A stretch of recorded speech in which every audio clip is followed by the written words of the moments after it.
라디오 김우성의 생생경제. 네, 세계 최강대국 대통령 트럼프가 지금 방한해서 이동 중에 있습니다. 청와대로 이동 중인 과정 여러분들께 알려드립니다. 이 최강대국 사이에 있는 한국은 여러 가지 고민거리가 많습니다. 중국과의 관계, 미국과의 관계, 한국 경제와 외교에 굉장히 밀접한 영향을 미치고 있는데요. 이 두 강대국 사이에서 어떤 이슈들 살펴봐야 되는지 첫 번째 인터뷰에서 알아보겠습니다. 파리바게트 제빵사 직접 고용 논란 2라운드에 접어들고 있습니다. 파리바게트 본사는 고용노동부의 직접 고용 시한 연장해달라고 요청한 상황인데요. 여러 가지 이슈들이 복잡하게 얽혀있는 노동 이슈입니다. 두 번째 인터뷰에서 알아보겠습니다. 오늘 경제 도미노 시간에는 트럼프가 방한했습니다. 한미 간의 경제 이슈 있죠. FTA 재협상을 비롯한 여러 가지 세이프가드까지 논란이 많습니다. 이 논란들 어떻게 풀어야 될지 앞서 일본에서 한 발언들까지 한번 살펴보면서 진위 여러 가지 맥락 파악해 보도록 하겠습니다. 2017년 11월 7일 화요일 김우성의 생생경제 지금 출발합니다.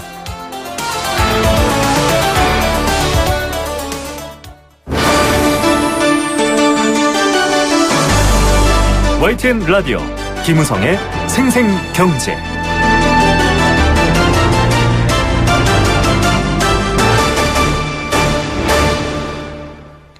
네, 첫 번째 생생 인터뷰입니다. 지금 모든 언론이 트럼프 미국 대통령의 방한에 눈과 귀를 모으고 있습니다. 현재 남대문을 지나서 청와대로 이동하고 있는 상황 언론에 비춰지고 있는데요. 우리의 상황은 어떨까요? 최강대국 사이에 있는 한국 여러 가지 복잡한 계산법이 있습니다. 외교의 변수뿐만 아니라 안보의 변수 이런 것들이 경제에도 큰 영향을 미치고 있습니다. 미국과 중국을 중심으로 펼쳐지고 있는 이 관계 속에서 우리의 위치, 과제들 한번 생각해 봐야 되겠죠. 미중산업경제연구소 조용찬 소장 연결해서 이야기 나눠보겠습니다. 소장님 안녕하십니까? 네. 자, 조용찬 소장 연결해서 얘기 들어보겠습니다. 예, 소장님 안녕하십니까? 네, 지금 전화 연결이 잘 안 되고 있는데요. 네. 자, 미국과 중국 사이에서 참 복잡한 관계 셈법을 해야 됩니다. 중국은 최근 한국과의 관계 개선들을 내놓고 있고요. 또 한류 금지령 이런 것들이 많이 회복이 돼가고 있는 추세입니다. 이건 사실 중국 정부가 한국에 대해서 관계 개선 또 미중 사이에서 중국의 어떤 입장을 좀 더 들어달라 이런 시그널일 수 있는데요. 반면에 미국은 여러 가지 압박 수위를 높이면서 한국의 입장을 요구하고 있습니다. 세이프가드를 비롯해서 여러 가지 경제 이슈들 FTA 재협상까지 복잡한 상황이죠. 이 부분에 대해서 좀 더 알아보는 시간 마련하겠습니다. 자, 네, 자 전화 연결 상태가 조금 고르지 못한 점 청취자 여러분께 양해 말씀드리겠고요. 한 미중 사이에서 관계가 정확해야 될 이유가 바로 우리 자체서 해결할 수 있는 그런 역량보다는 양국 강대국 간에 벌어지고 있는 여러 이해관계 속에서 우리의 실리를 따져야 되는 이른바 좀 줄타기 외교를 해야 되는 상황이기 때문에 그렇습니다. 미중 정상의 의지를 먼저 정확하게 파악해야 될 텐데요. 지금 트럼프 대통령과 또 문재인 대통령의 정상회담 예고돼 있죠. 여기서 어떤 이야기들 나올지 들어보는 시간 마련했습니다. 자, 전문가 연결하겠습니다. 자, 미중산업경제연구소 조용찬 소장입니다. 소장님 안녕하십니까? 예, 안녕하십니까? 예. 자, 트럼프 대통령 방한 이후 여러 메시지들 지금 예상은 되고 있습니다. 소장님께서는 주로 어떤 메시지 또 어떤 걸 얻어가려고 한다라고 보십니까?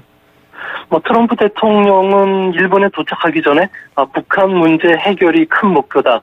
더 큰 목표는 공정한 무역이 될 것이라고 밝혔는데요. 네. 실제 일본에서도 황제 골프, 이방카 장녀에 대한 그 늦은 생일 파티를 열어주는 등 극진한 환대를 받았지만 트럼프는 역시 협상과 달게 불공정 무역에 대해서 일본에 대한 강한 이의를 제기한 것도 여전히 그 비즈니스적인 그 모습을 그대로 보여줬다고 생각이 됩니다. 예. 그렇기 때문에 이번 그 우리나라 순방에서도 로버트 라이트 하이저 그 미국 무역 대표부 대표도 같이 동행했는데요.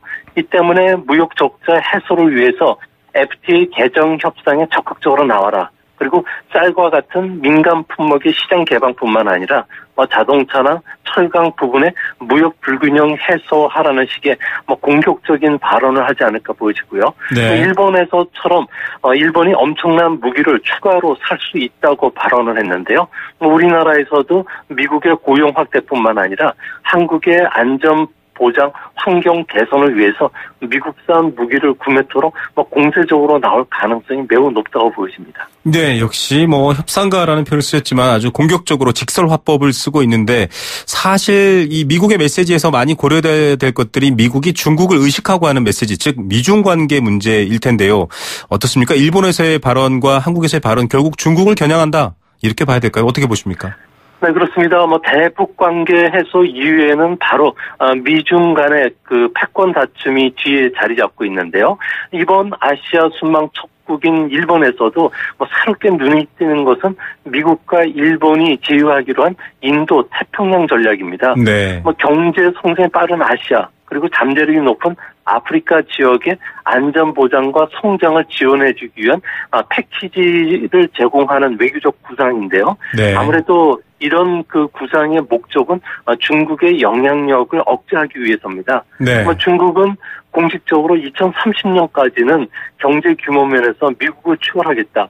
2050년에는 모든 면에서 세계 제1의 목표를 내걸었던 만큼 네네. 미국 입장에서는 아무래도 모든 수단을 동원해서 패권을 사수하는 이런 적극적인 모습으로 나오고 있는데요. 이를 국제 정치학에서는 신흥 세력이 구패권 세력에 도전하면서 생기는 마찰을 이야기하는 투키디데스 함정이 미중이 지금 빠져들고 있다고 하기 때문에 앞으로 우리는 이런 그 미중 간의 그 패권 다툼을 좀 더 관심 있게 그리고 또 우리가 또 슬기롭게 극복해야 될 과제로 선정을 해야 되지 않을까 보여집니다. 예, 참, 중국 당대회 때도 나온 얘기지만 미국과 중국 모두 이 G1 세계의 최고 국가를 지향하고 있기 때문에 그 긴장 관계 속에 한국이 위치해 있다 이렇게 보이는데 자 트럼프 대통령 일행은 지금 청와대 인근까지 왔습니다. 취타대와 이 전통 군악대의 환영 행사를 받으면서 지금 들어가고 있는 상황인데 걱정되는 건 앞서 말씀해 주셨던 복잡한 관계 속에서 우리의 상황이거든요. 지금 중국도 사실은 한류 금지도 풀고 있고 통화 스와프도 해결됐습니다. 미국도 환율 조작국이나 여러 민감한 문제들 일단 한 고비를 넘겼는데 불안한 마음은 여전하다 이런 평가들이 있습니다. 어떻게 보십니까? 우리의 입장, 우리의 상황은 어떻습니까?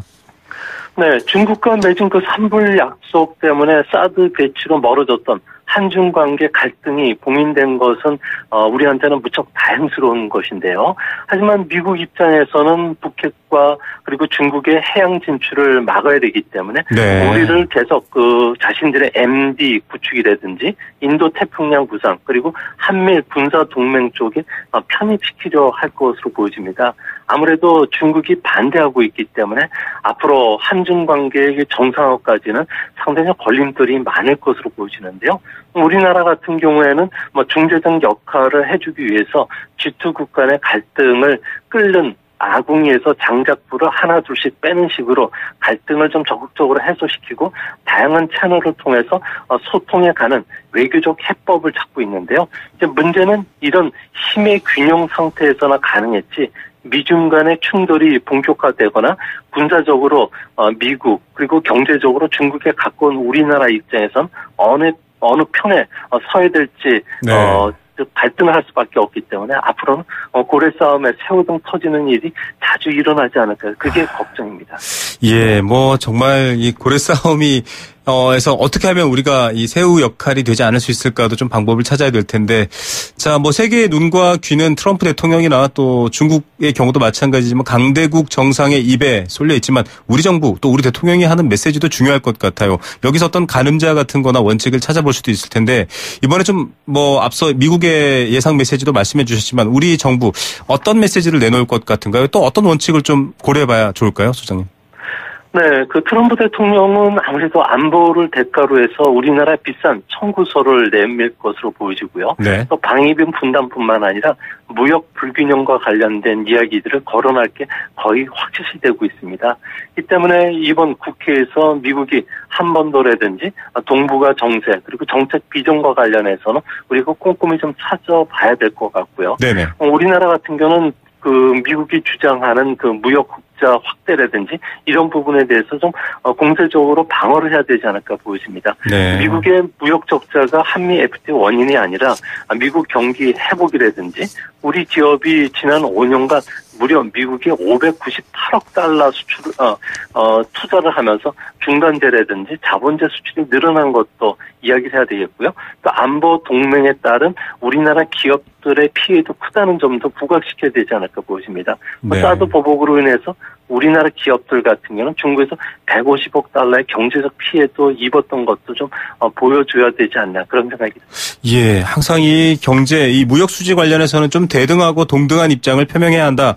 이런 얘기들 전문가들께서 지적해 주시는 부분입니다. 말씀하셨던 이 안보 비용 청구서를 트럼프 대통령이 제시할 것이다. 이런 비판도 해주셨는데 사실 사드뿐만 아니라 북핵 이런 안보 이슈가 굉장히 기저에 깔려 있지 않습니까? 뭐 여러 가지 단순한 경제적인 무역 수지보다 더 큰 문제인데 지금은 미중이 주도하고 있는 상황인데 우리 정부가 좀 놓치지 말아야 될 안보 이슈는 어떤 것 보십니까?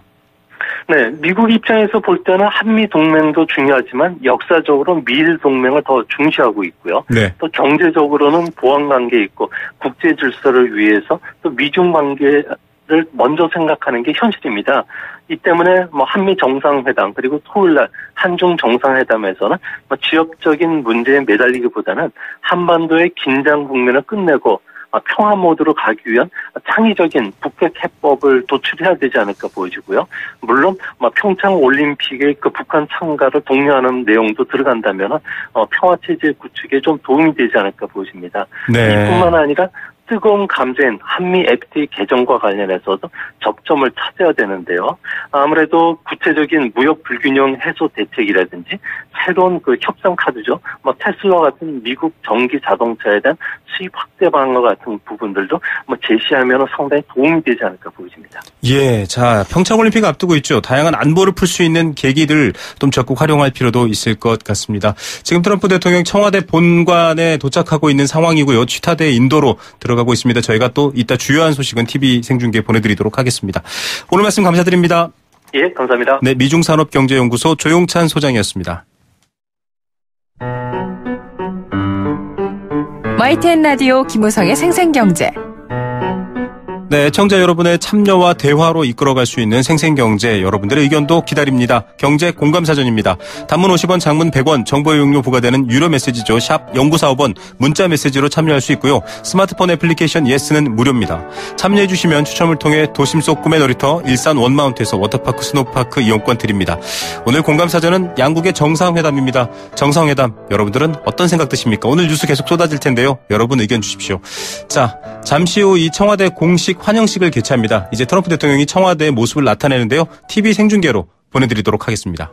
일본에서는 트럼프 대통령이 총리랑 골프도 친다 그러지 이런 식으로 해서 그게 굉장히 친분이 있다라는 식으로 선전이 되고 있기 때문에 서로 번쩍 들으면서 인사하는 트럼프 대통령, 멜라니아 여사도 이제 앞서 오산 공군기지 내릴 때보다 표정이 많이 밝아졌습니다.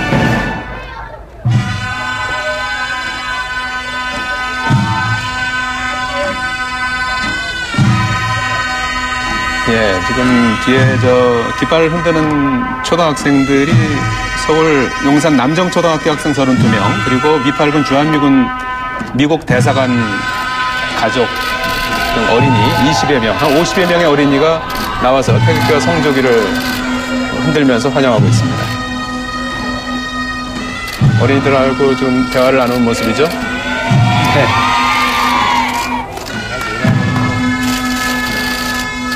아까도 사실은 역사 우리 자료에서 화면 자료에서 봤습니다만 1960년대 린든 존슨 대통령이나 그 전에 아이젠하워 대통령이 이제 방문했을 때는 수백만 명이 이제 연도에 나가서 이제 환영하던 시절도 있었는데 요즘에는 이제 그런 동원은 사실은 이제 없어진 지가 오래됐죠.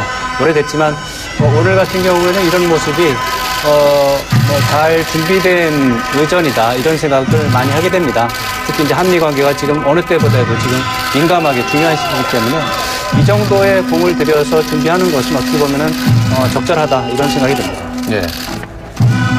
자, 어린이들과 사진 촬영을 마치고 곧바로 공식 환영 행사가 시작이 되겠습니다.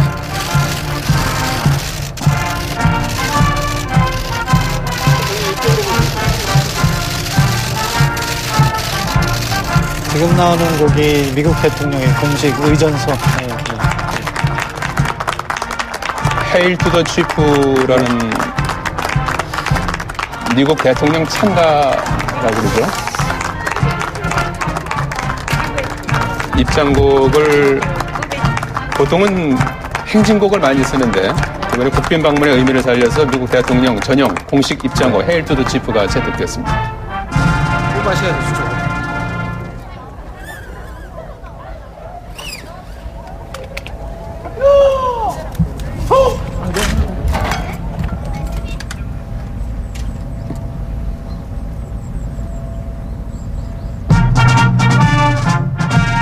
의장 대장의 경례, 거수 경례로 화답하고 있는 모습이고요.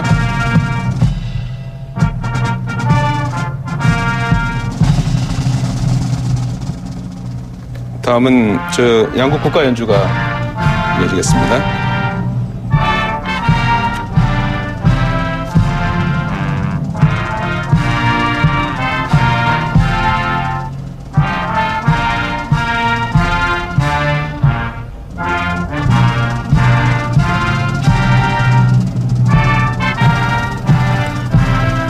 지금 여러분께서는 청와대에서 진행되고 있는 트럼프 대통령 국빈 방한 공식 환영식 현장 생중계를 YTN TV와 라디오로 동시에 듣고 계십니다.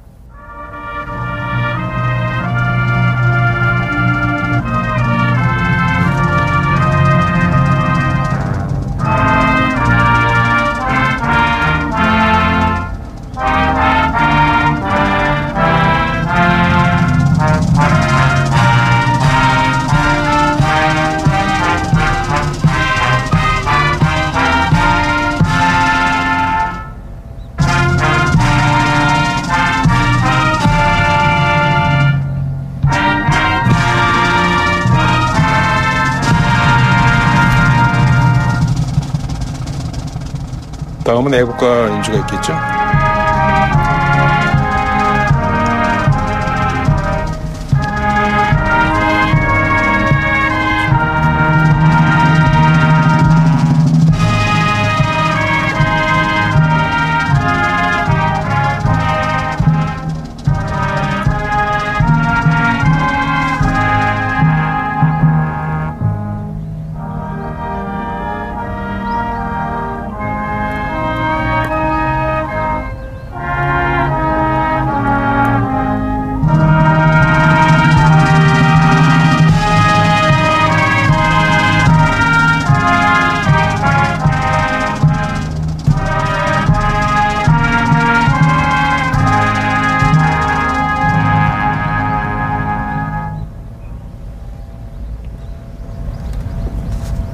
양국 국가 연주가 있었습니다. 잠시 후에는 의장 대장 안내에 따라서 사열이 있겠습니다. 오전 사열 준비 끝.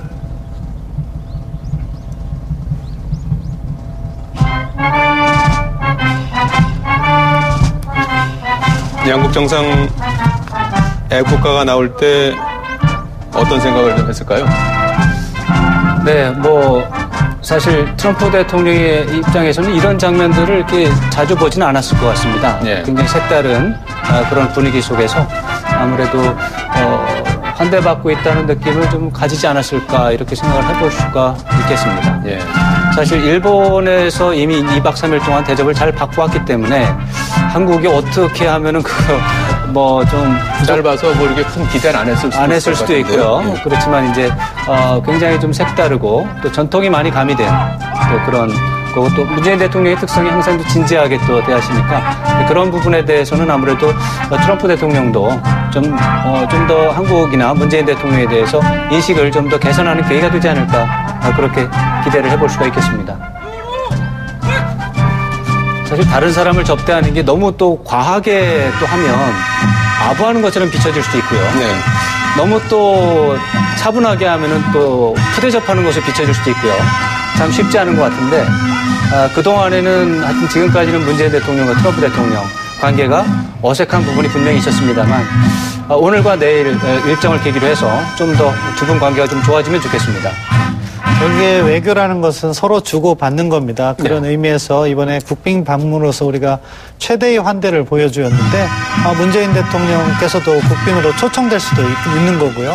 그런 측면에서는 뭐 양국 관계가 계속 돈독해지면 돈독해질수록 좋은 결과가 있다. 그런 차원에서 또 우리 스스로도 우리의 의전을 발전시키고 그것이 하나의 문화로서 이렇게 자리를 잡는 그런 계기가 될 수도 있는 거기 때문에 이런 행사는 아주 저는 긍정적으로 평가하고 싶습니다. 네. 자, 이제 또 양 정상 우리 측 수행원들과 이제 인사를 나누는 모습입니다. 강경화 외교부 장관, 송영문 국방부 장관, 김부겸 행자부 장관. 지금까지 청와대에서 진행되고 있는 트럼프 대통령 국빈 방한 공식 환영식 생중계를 YTN-TV와 라디오로 동시에 전해드렸습니다.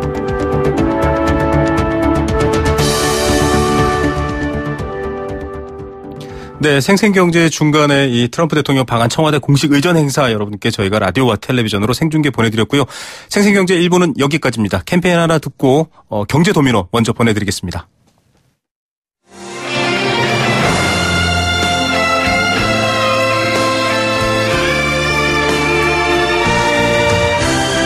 YTN 라디오, 김우성의 생생경제, 더불어 함께 살아가는 삶, 그리고 더 나은 삶을 꿈꾸는 시간.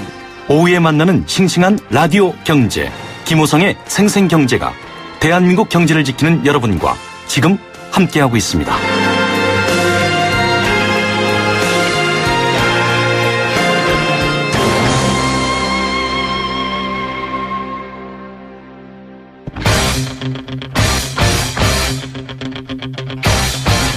지금 가장 뜨거운 경제 소식. 경제 톱 뉴스.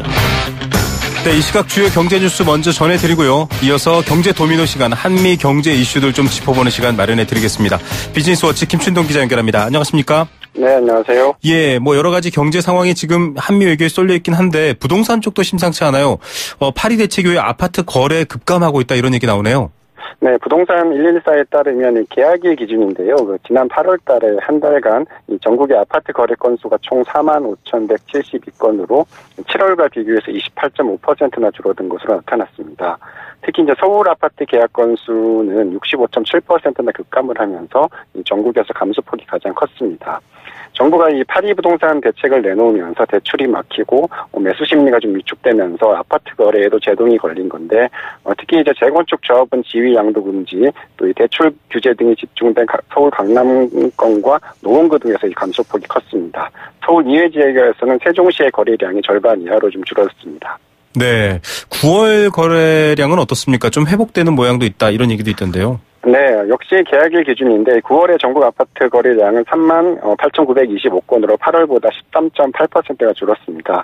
다만 서울 지역은 5,657건으로 8월 거래량을 좀 넘어섰고요. 이 가계부채 대책과 주거복지 로드맵 등의 정부의 추가 대책 발표가 좀 지연이 되면서 이 송파 잠실 주공 5단지의 50층 재건축 허용 등이 재건축 중심 호재가 살아난 탓에 8월보다 좀 부동산 심리가 좀 살아난 것으로 풀이가 되고 있습니다. 부동산 업계에서는 양도소득세 중과가 시작되는 내년 4월 전까지 3, 4개월간이 앞으로 이제 주택시장의 분위기를 가르는 시험대가 될 것으로 좀 그렇게 보고 있습니다. 네. 자, 이 부동산 흐름 좀 면밀하게 살펴보면 저희가 좀 자주 전해드리도록 하겠습니다. 최근 원금을 비보장하는 퇴직연금 상품 수익률을 봤더니 크게 올랐네요. 네, 금감원에 따르면 올해 3분기 말 기준으로 직전 1년간 수익률을 보니까 원금 비보장형이 보장형보다 압도적으로 수익률이 높았습니다. 증권사 중에서 이 퇴직연금 적립금이 가장 많은 현대차 투자증권의 경우에는 원금 비보장 상품의 수익률이 4.76%로 1.52%에 그친 보장형이 3배가 넘었고요. 네. 대신증권과 미래에셋대우도 수익률 격차가 2%포인트 이상 났습니다. 은행권 역시 원리금 보장형보다 이 비보장형의 수익률이 1, 2%포인트 이상 높았고요. 이 보험사는 격차가 더 컸는데 삼성생명 같은 경우에는 이 원금 보장형의 1년 수익률은 1.37%에 그친 반면에 비보장형은 9.2%에 달했습니다. 올해 들어서 코스피 지수가 상승 랠리를 펼치면서 수익률 격차가 좀 많이 벌어진 것으로 그렇게 풀이가 됩니다. 네, 자 이거 뭐 위험 요소들도 있었는데 정작 성적표는 좀 원리금을 보장하지 않는 게 좀 더 잘 나왔다 이런 결과 말씀드렸고요. 네. 자 전체 수익률은 어떻습니까? 별로 기여도가 그래도 크지 않았다 이런 얘기네요. 네, 원금 보장용과 비보장용을 합한 전체 수익률은 최근 3년간 수익률과 비교해서 오히려 저조했습니다. 원금 보장용 상품의 비중이 워낙 압도적이어서 이 원금 보장용 수익률이 총 전체 수익률을 좀 좌우하기 때문인데요. 실제로 현대차 투자증권 같은 경우에는 원금 보장형이 95%에 달하는데 퇴직연금의 대부분이 정기예금 같은 이 원금 보장형 상품에 묶여 있다 보니까 주식시장이 아무리 많이 올라도 수익률은 좀 낮을 수밖에 없는 겁니다. 네, 자 내년 상반기부터 뺑소니 사고 운전자들 보험사에 구상금을 물게 될 것 같다. 이 구상금이 보험사가 지급한 돈을 이 사고 낸 사람이 또 내야 된다 이런 거죠? 네, 맞습니다. 자동차 손해배상 보장법 개정안이 어제 국회 법제사법위원회를 통과했는데요. 지금도 음주나 무면허 운전자에 대해서는 대인 피해는 300만 원, 이 대물은 100만 원씩 총 400만 원까지 이 보험사가 운전자의 책임을 물어서 구상금을 청구할 수가 있습니다. 하지만 이 뺑소니 운전자는 구상금 청구 대상에서 빠져 있었는데 내년 상반기쯤에 법이 시행되면 이 뺑소니 운전자에게도 음주, 무면허 운전자와 같은 기준으로 이제 구상금을 청구를 할 수 있게 되는 겁니다. 네, 자 폐차 과정에서 보험료 부담도 좀 줄어든다 이런 것도 변화가 있네요. 네, 지금은 자동차 운전자가 폐차업체에 차량 폐차를 맡겨도 이 말소 등록이 될 때까지 의무보험이 좀 유지가 되다 보니까 보험료를 좀 계속 내야 됐었는데요. 앞으로는 이 폐차를 요청하고 나서 자동차 등록증이나 이 번호판을 폐차업체에 넘겼다는 증명서류만 내면 곧바로 보험을 해지할 수 있게 됩니다. 폐차업체는 보통 이 차량을 인수한 후에 한 달 정도 뒤에 이 말소 등록을 좀 하게 되는데 운전자가 차량을 운전하지 않고 있는데도 한 달가량 보험료도 냈어야 되는데 이제는 그런 게 좀 없어지는 겁니다. 네, 자 벌써 연말 다가옵니다. 이 연말정산 미리 보기 서비스 오픈됐다 이런 소식도 있네요. 네, 국세청이 연말정산을 할 때 근로소득자가 미리 절세 계획을 세울 수 있도록 오늘부터 연말정산 미리 보기 서비스를 좀 오픈했습니다. 미리 보기 서비스를 이용하면 연말정산 전략을 좀 점검할 수가 있는데 신용카드와 직불카드 또 현금영수증, 대중교통 등의 사용 금액을 확인하고 연말까지 얼마나 있을지 예상액과 총 급여액을 입력을 하면 이 신용카드 소득공제 예상액을 알 수가 있습니다. 또 올해 부양가족 또 각종 공제 예상 금액을 수정 입력하면 연말정산 예상 세액도 좀 알 수가 있는데 이를 근거로 이제 맞춤형 절세 팁 또 유의사항도 좀 알려준다고 합니다. 네, 뭐 미리미리 준비하시는 게 좋고요. 국세청 연말정산 미리 보기 서비스 들어가시면 좀 그간 안 챙겼던 것들 챙길 수 있으니까 미리 시간 내시기 바라고요. 오늘의 톱뉴스는 어떤 걸로 선택하시겠습니까? 네, 부동산 대책 후에 아파트 거래가 급감하고 있다는 기사를 꼽고 싶은데 8월달 대책 발표에 좀 깜짝 효과를 냈는데요. 실수요자는 보호를 하면서 투기 거래는 막을 수 있는 그런 효과가 좀 계속 좀 이어졌으면 하는 바람입니다. 네, 자 부동산 대책 좀 종합적이고 장기적이고 부작용 없는 정책 많은 국민들이 바라고 있는데 기대해 보겠습니다. 오늘 뉴스 감사드립니다. 네, 감사합니다. 비즈니스워치 김춘동 기자였습니다.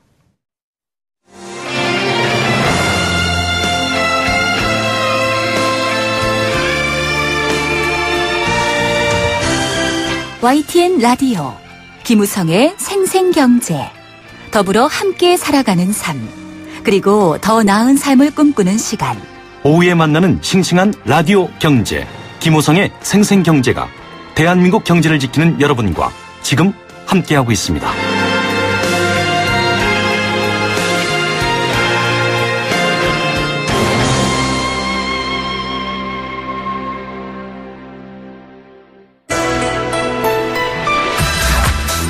세계 경제가 내 주머니 속으로 경제 도미노. 네, 경제 도미노 시간입니다. 여러 가지 이 국제 관계 또 국제 외교 문제에 있어서 경제 상황들 지금 주목되고 있는 시기죠. 방금 전 청와대에서는 정상내외 기념 촬영으로 환영식은 마무리됐습니다. 정상회담에 이어서 확대 정상회담까지 열리고요. 한미 간 여러 의제들이 논의될 예정입니다. 앞서 조영찬 소장과도 함께 이 미중 관계 속에서의 한국의 이슈 과제들 살펴봤는데요. 이번에는 경제 도미노에서 건국대학교 경제학과 최백은 교수 모시고 한미 경제 이슈들 어떤 것들이 나올지 또 어떤 해법을 좀 찾아야 될지 이야기하는 시간 마련했습니다. 교수님 안녕하십니까? 네, 안녕하세요. 예, 지금 뭐 환영식 저희 YTN에서 생중계로도 보내드렸습니다. 이 아시아 순방에 지금 나섰고 일본을 방문하고 지금 이제 우리나라를 왔는데요. 상당 부분 이 북한 문제, 무역 문제 이렇게 집중은 되고 있는데 어떤 논의 전망하십니까?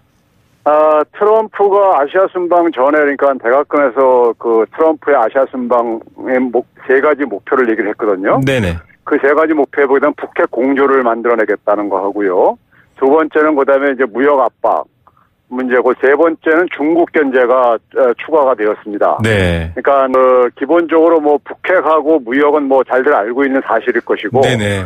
세 번째 중국 견제와 관련해 가지고는 개방적이고 자유로운 그러니까 태평양 인도 지역을 구축하겠다는 이런 것을 이제 그러니까 그 목표에 추가를 했어요. 네네. 그 얘기는 결국 뭐냐면은 중국이 그 바다 쪽으로 이렇게 나오는 쪽에서 봉쇄될 수 있는 부분이 이제 태평양 부분이고요. 네네. 그리고 이제 그 이 아시아 쪽에서 이제 그러니까는 대륙 쪽으로 연결되어 있는 부분이자 또 그다음에 경쟁 관계이자 협력 관계가 인도란 나라 아닙니까? 중국과요. 네네. 그래서 인도를 그러니까 이제 그 미국 쪽으로 좀 끌어들여 가지고 좀 중국을 좀 견제하는데 좀 활용하겠다는 이런 생각을 하고 있거든요. 네. 그리고 제가 이 시간에도 몇 차례 소개했지만은 트럼프의 기본적인 전략은 이 사람이 비즈니스맨 출신이다 보니까요. 네네. 철저하게 자기가 가지고 있는 장점, 경쟁력을 활용을 해가지고 네.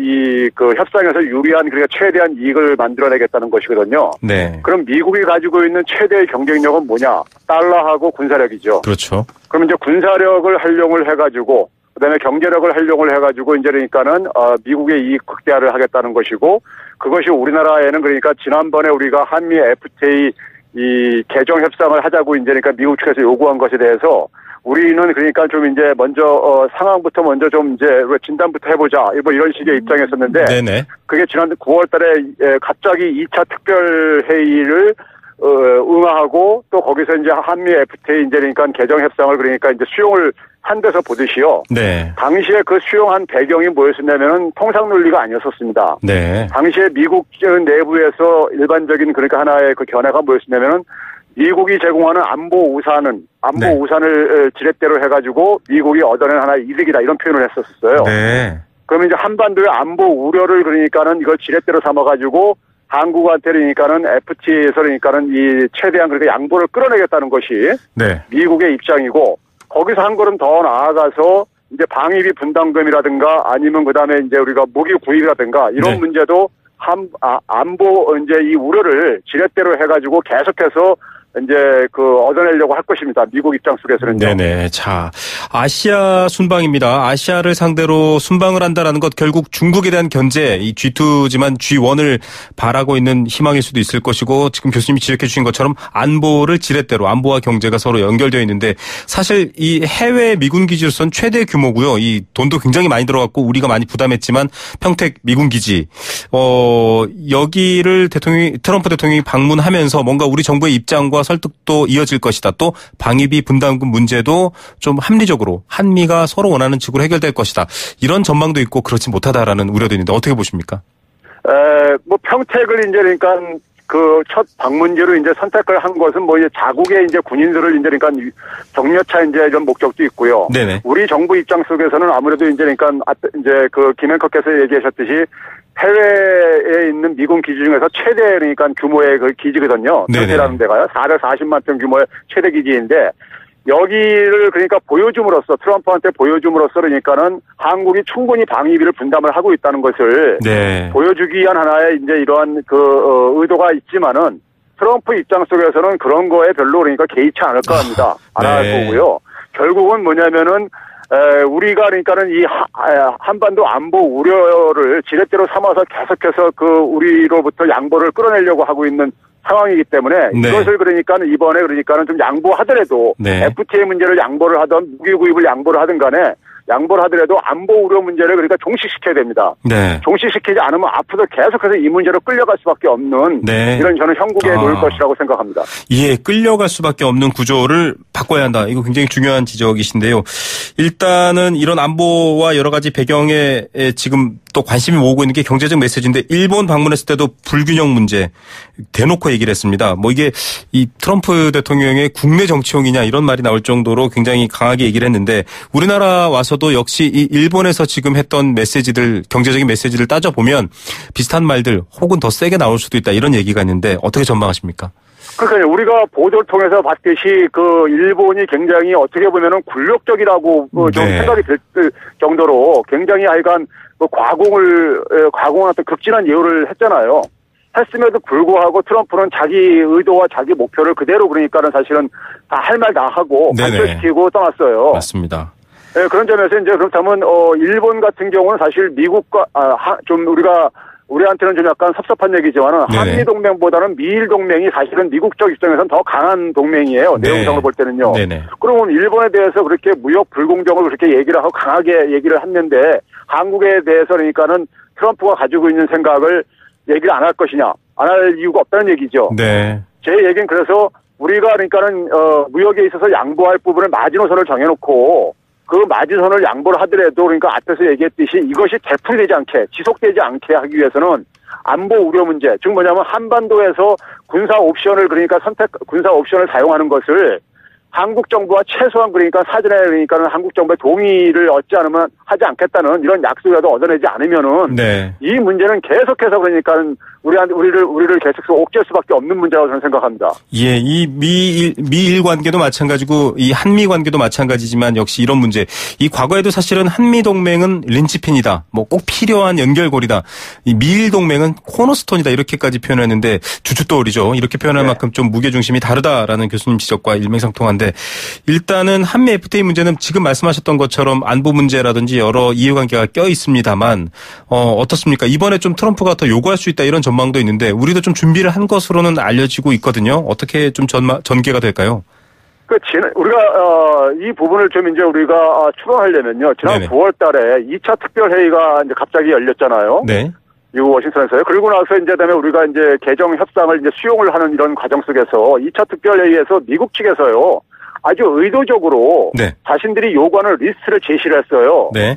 근데 그 리스트 내용을 보게 되면은 처음에 트럼프가 얘기했던 것은 사실 그러니까 우리가 그 핵심 부품 소재와 관련된 예를 들어 철강 분야 같은 부분들 이런 부분들에 그러니까는 글로벌 공급 과잉 구조를 좀 이제 그러니까 줄이는데 좀 협조해달라는 거 하고 자동차 같은 거에 무역 이제 불균형을 좀 시정해달라는 이런 정도로 좀 국한됐었는데 네네. 이게 지금 완전히 모든 분야로 지금 그러니까는 그 요구가 확대된 것을 우리가 확인할 수 있었습니다. 네. 그러니까 산업재뿐만 아니라 서비스, 그다음에 농산품, 그다음에 지적재산권, 그리고 투자 이 모든 부분에 대해서 다시 그러니까 다 전면적으로 다시 그러니까 협상하자는 건데 네. 문제는 그 협상이 그러니까는 미국 쪽하고 우리가 그래서 주고받는 식이 아니라 네. 미국이 원하는 것을 그러니까는 더 추가로 그러니까 양보해달라는 이런 이제 저는 메시지라고 보고 있거든요. 네네. 그럼 이제 그 당시에 이제 그러니까 우리가 지금 김현정 통상교섭본부장이 돌아와가지고 우리도 그러니까는 우리 할 말 하겠다고 하고는 있지만은 네, 맞습니다. 사실 2차 특별회기도 그러니까 사실 우리 측에 원해서 했던 것이 아니었었거든요. 네. 그러면 결국 뭐냐면 이것은 통상 논리로 지금 이게 지금 전개되고 있는 게 아니라 네. 지금 이게 지금 안보 문제하고 연결돼 가지고 제가 앞에서 계속 강조했듯이 네. 그걸 가지고 지금 우리한테 지금 강요를 하고 있는 거예요. 네네. 그럼 제가 볼 때는 우리가 양보할 수 있는 마지선을 정해놓고 우리가 그러니까 얻어낼 부분들 안보 우려를 해소시키는 부분을 하고 이게 합의가 안 된다면은 네. 한미 FTA 폐기라는 카드도 우리는 내셔야 된다고 생각합니다. 자, 교수님. 한미 FTA 폐기는 미국 측에서 절대 받아들이지 않을 겁니다. 네, 미국 측의 불이익도 크죠. 그렇게 될 경우에. 네, 미국의 손실이 훨씬 크고 미국 내부에서 반발이 굉장히 심해요. 네. 그렇기 때문에 미국은 한미 FTA 폐기는 절대 원치 않는다는 것을 우리가 그 협상 카드로 우리가 충분히 우리가 고려해가지고 활용해야 된다고 생각합니다. 네, 일본을 방문해서 이렇게 강력한 메시지를 자국이 미국의 이익을 위해 강력한 메시지를 던지는 트럼프 행보. 한국은 좀 더 범위와 이 협상의 품목들이 확대된 상황입니다. 역시 교수님께서 말씀해 주신 것처럼 안보를 지렛대로 경제적 이익을 가져간다. 결국 그 안보를 지렛대로 쓰지 말게 해야 된다. 이 말씀도 포함되신 그렇습니다. 거죠? 네. 예. 자, 그런 부분에서 좀 초강수도 좀 고려해 볼 만하다. 이런 얘기까지 해주셨고요. 김현정 산업통상자원부 통상교섭 본부장 이 별도 대응을 준비하고 있다 정도만 알려져 있는데 뭐 저희 일반 청취자분들과 저도 마찬가지입니다만 구체적으로 뭘 준비할까 이런 의구심이 들 때가 있거든요. 보통 어떤 준비들을 얘기하는 걸까요? 지금 교수님 말씀하신 것들을 좀 고려하고 있을까요? 그러니까 제가 볼 때는 우리가 양보할 수 있는 선 네. 이거 우리 이제 정해야 되겠죠. 아, 네. 그러니까 우리 국내에서 그러니까 국민들의 정서로 받아들일 수 없는 부분들도 있잖아요. 그러니까요. 네. 그러면 이제 그 마지노선을 정할 것이고 그리고 이제 그러니까는 제가 얘기하는 폐기 카드도 그러니까 아마 포함시킬 거라고 저는 생각을 합니다. 네. 근데 이제 문제는 우리가 그러한 양보를 통해서 뭘 얻어낼 것인가. 맞습니다. 이것을 그러니까 우리가 관철시키지 못한다면은 네네. 관철시키는 걸 전제로 한 그러니까 그러한 양보인 것이지. 그렇습니다. 그게 관철시키지 못한다면은 사실 그러니까 양보라는 것은 의미가 없거든요. 네네. 그런 점에서 이제 폐기 카드도 그러니까 우리가 하나 수순으로 저는 충분히 갖고 있을 거라고 생각이 들고요. 네. 이것은 결국은 그러니까는 양국 그러니까는 이 그 대통령 선에서 결국은 정치적인 그러니까는 이 타협이 그러니까 저는 불가피하다고 봐요. 네. 그러니까 문재인 대통령은 그러니까 한반도에서 그러니까 전쟁은 절대 그러니까는 우리가 그렇죠. 있을 수가 없다 이런 입장이잖아요. 네네. 그러면 그것을 그러니까 시킨다면은 다시는 그러니까 우리가 이제 끌려다니는 일은 없을 겁니다. 그러니까요. 이 북핵 문제를 가지고요. 그래서 그 부분을 관철시키는 조건으로 그러니까는 미국 측이 요구하는 것을 최소화시키는 선에서 우리가 네네. 이제 그러니까 대책을 마련할 거라고 저는 생각하고 있습니다. 예, 이 안보 문제도 마찬가지 교수님 얘기해 주신 부분입니다만 한미 FTA가 틀어질 경우에는 동맹 깨지면 어떡하냐라는 우려 자체를 먼저 불식시킨다면 좀 더 큰 목소리로 한미 FTA의 어떤 우리 입장도 요구할 수 있을 것 같은데 북한이 변수지 않습니까? 이 지금 북핵 놓고 이미 뭐 미국 측에서도 이 한국 정부와 동의하지 않은 그런 뭐 전쟁이나 혹은 공격행위 없다, 불가능하다 밝히긴 했는데 우리 정부도 지금 독자적 대북 제재 발표를 했는데 트럼프 대통령과 함께 또 지금 회담 중이거든요. 좀 다른 대북 메시지 나올까요? 어떤 것들 보십니까?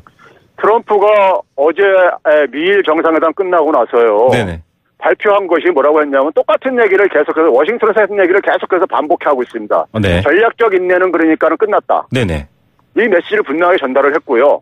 그래서 지금 당장 이제 그러니까 단기적으로는 최대의 압박 수단을 활용을 해가지고 포기시키겠다. 이게 이제 미일 정상회담 간에 합의된 부분이고 일본도 그 이제 연장선에서 35개 단체와 개인 자산을 동결하는 것을 결정하겠다는 이런 이제 조치를 이제 후속 조치를 결정하겠다고 이렇게 얘기를 했었거든요. 네네. 그러면 결국 뭐냐면 미국의 지금 입장은 하나도 변한 게 없어요. 변화가 없는 상황 속에서 단지 뭐냐면 지금 이제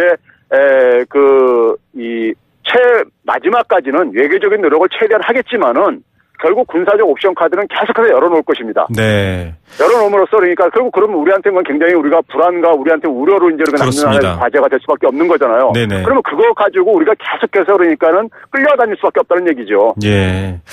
참 지금 이 미국의 참전 군인 노병들까지도 이 군사적 옵션은 모든 옵션을 다 쓴 뒤에야 고려해 볼 수 있다라고 지금 자국 내에서 이 미국 국회의원들과 얘기를 하고 있는 상황인데 이런 부분들까지 사실 우리에게는 굉장히 불리한 조건이 되어 있다라는 게 지금 이 경제적 이슈뿐만 아니라 모든 걸 다 감싸고 있는 상황인 것 같습니다. 한미일 군사동맹 같은 경우도 지금 좀 뭐 여러 가지 얘기가 되고 있고요. 사드 또 고고도 미사일 방어 체계인 사드뿐만 아니라 여러 가지 문제에 대해서 약간 이 이견도 있습니다. 이건 좀 사실은 이 북핵 이슈라기보다는 좀 복잡한 동북아 이슈도 있을 텐데요. 왜냐하면 중국이 지금 관계 개선을 우리 쪽에 보낸 상황이지 않습니까? 이런 상황에서 뭔가 악재로도 갈 수 있을 텐데 이 부분은 어떻게 해석해야 될지 어렵습니다. 예, 이 문제도 사실 크게 볼 때는 이제 뭐 북핵 문제, 한반도 문제, 동북아 문제 다 관련돼 있는 건데요. 사드 보복 갈등을 종식시킬 때 이미 예고된 수순이었었습니다. 이 문제는요. 그러니까 중국이 그러니까 사드 이 보복 문제를 통해 가지고 경제적 이익을 자기들 추구를 했고요. 네. 그다음에 이제 현실화되는 상황 속에서 이제 출구 전략을 채택하는 이 과정에서 중국은 안보적인 이익까지 이제 그러니까 확보한 거예요. 네. 그러니까 중국이 그러니까 사실 가장 우려하는 부분은 뭐냐면 동북아에서 미국이 그러니까는 일본과 한국을 그러니까 끌어들여 가지고 중국을 그러니까 포위 압박하는 것을 네네, 굉장히 그렇죠. 부담스러워했던 겁니다. 네. 그러면 그 부분을 그러니까는 중국 입장 속에서 그 부담스러운 부분을 해결하려면은 가장 약한 고리가 결국 한국과 일본 간의 관계를 활용을 해가지고 결국 끊어내는 수밖에 없는 거거든요. 네네. 그래서 이제 한미일 군사 동맹은 법적으로도 불가능하고 우리나라 국민 정서상으로도 불가능한 그렇습니다. 거지만은 결국은 그러니까는 이 그 동북아에서 그러니까 한미일이 그러니까는 연합을 해가지고 중국을 그러니까 포위 압박하는 것을 그러니까는 해소시키는 하나의 이득을 얻어냈다고 저는 봐요. 중국 입장 속에서는요. 네. 우리 입장 속에서는 일본과 한국은 다른 상황입니다. 네. 일본은 그러니까는 사실 미국을 등에 업고서는 중국을 포위 압박하는 것이 일본의 이익에도 부합하지만은 네네. 우리는 중국과 미국의 동시 협력을 얻어내야 되는 이런 상황이거든요. 맞습니다. 그런 점에서 이제 균형 외교가 필요한 건 원론적으로 맞는 얘기입니다. 네네. 근데 문제는 뭐냐면 그 균형 외교가 현실화되기 위해서는, 실현되기 위해서는 우리 힘이 있어야 된다는 얘기죠. 네. 우리 힘이 없는 균형 외교는 중국과 미국한테 그러니까 계속해서 우리는 두들겨 맞는 어떤 하나의 그런 결과만 우리가 다 초래할 수가 있거든요. 네. 지금 무슨 얘기냐면은 우리가 그러니까 보다 더 그러니까 힘을 가지려면은 한반도가 그러니까 미국과 중국의 그러니까 굉장히 지정학적인 이익이 되는 지역이라는 것을 네. 우리가 인식시켜줘야 되는데 그러기 위해서는 남북한의 그러니까 화해와 협력이 네네. 기반 싸움이 봉합되지 않고서는 이 문제는 그러니까는 네. 저는 균형 얘기라는 것은 저는 어렵다고 봅니다. 예, 한반도의 안정이라는 측면을 갖고서 이 정말 이 뭐랄까요 캐스팅 보트 역할을 할 수 있는 이 미국과 중국 지금 사실은 중국이 당대 이후에 이 뭐 세계 G1 뭐 1극 체제로 가겠다라는 포부를 선보이면서 사실 최근 이 한류 금지령을 철회했고요. 관계 정상화 합의하면서 지금 뭐 유커들이 다시 돌아온다 이런 얘기까지 나오면서 사실은 그만큼 한국의 중요성을 중국은 인지했다라고 보거든요. 그런 상황이라면 트럼프 대통령 와서 지금 협상 중인데 뭔가 한반도의 중요성을 좀 어필하거나 우리 정부에서도 혹은 우리 정상도 얘기할 수 있는 필요가 있지 않을까요? 경제적으로도 역시. 맞습니다. 그러니까 우리가 그러니까 예를 들어서 이 한국이 그러니까 사실 미국 내에서도 한국과 한미 동맹이 약화되는 것은 약화시키게 되면은 우리도 부담이지만은 트럼프도 굉장히 부담이 될 수밖에 없습니다. 네. 한미 동맹 약화는 그러니까 미국의 이익에도 그러니까 반하는 것이기 때문에 네네. 그런 점에서 그러니까는 한미 동맹의 중요성을 그다음에 한미 동맹의 그 수준을 좀 더 업그레이드 시키고 하기 위해서는 미국이 그러니까는 한국의 입장을 좀 더 그러니까는 이해를 하고 그다음에 또 협력을 끌어내는 그런 그 방식으로 즉 뭐냐면 한국에 대한 그러니까 지나친 그러니까 어떤 하나의 그 압박이라든가 무역 압박이라든가 네네. 아니면 그다음에 이 군사적인 네. 옵션의 선택이라든가 이런 것들은 네네. 오히려 한국의 그러니까는 사실 정서를 굉장히 악화시킬 네. 가능성이 있고 한미 동맹을 네네. 약화시킬 가능성이 있다는 알겠습니다. 점에서 좀 이제 네. 미국한테 설득을 시키고 네네. 이해시키는 노력이 필요하다고 생각합니다. 네, 우리 정부가 미국의 손익을 명확히 알려줄 수 있는 기회도 얻었으면 좋겠습니다. 교수님 오늘 말씀 감사드립니다. 네, 감사합니다. 건국대학교 경제학과 최백은 교수였습니다. 네, TV 생중계로 좀 어수선했죠. 생생경제 포스코와 함께했습니다. 내일 오후 3시 10분에 찾아오겠습니다. 김우성의 생생경제였습니다.